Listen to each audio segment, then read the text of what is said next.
So ngayon, marathoner ka na. Congrats! At ngayon, hindi mo alam kung ano na ang gagawin mo dahil sa nakatakbo ka na ng marathon distance. Nalimutan mo ata na nagsimula ka sa pagtakbo dahil sa gusto mong magpapawis para lumakas yung katawan mo. Magbawas ng timbang at maging fit mentally and physically. Para sa akin, ang pagtakbo ng marathon distance o ultramarathon distance ay part o regalo mo sa sarili mo as a runner. Hindi ibig sabihin na nakatakbo ka na ng marathon distance o ultramarathon distance o kahit na pang distance yan, titigil ka na sa pagtakbo. Part lang ito ng running journey mo. Ako, tatanungin nyo bakit ako takbo ng takbo? Sa bagay, may mga nagtatanong sa akin ito, ano daw ang goal ko, bakit ako takbo ng takbo? Yung goal sa pagtakbo, part lang din yan ng running journey mo. Sa akin, kasama na sa lifestyle ko ang pagtakbo.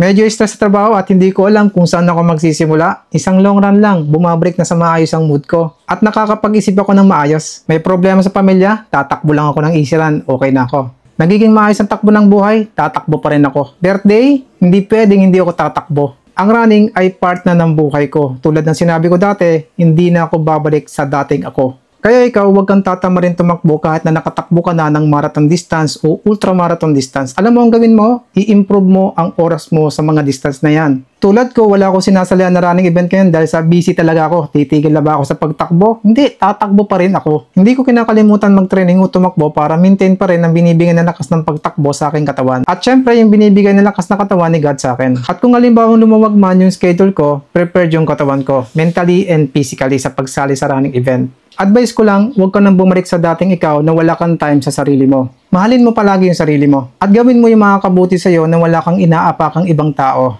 Ingat at run safe po.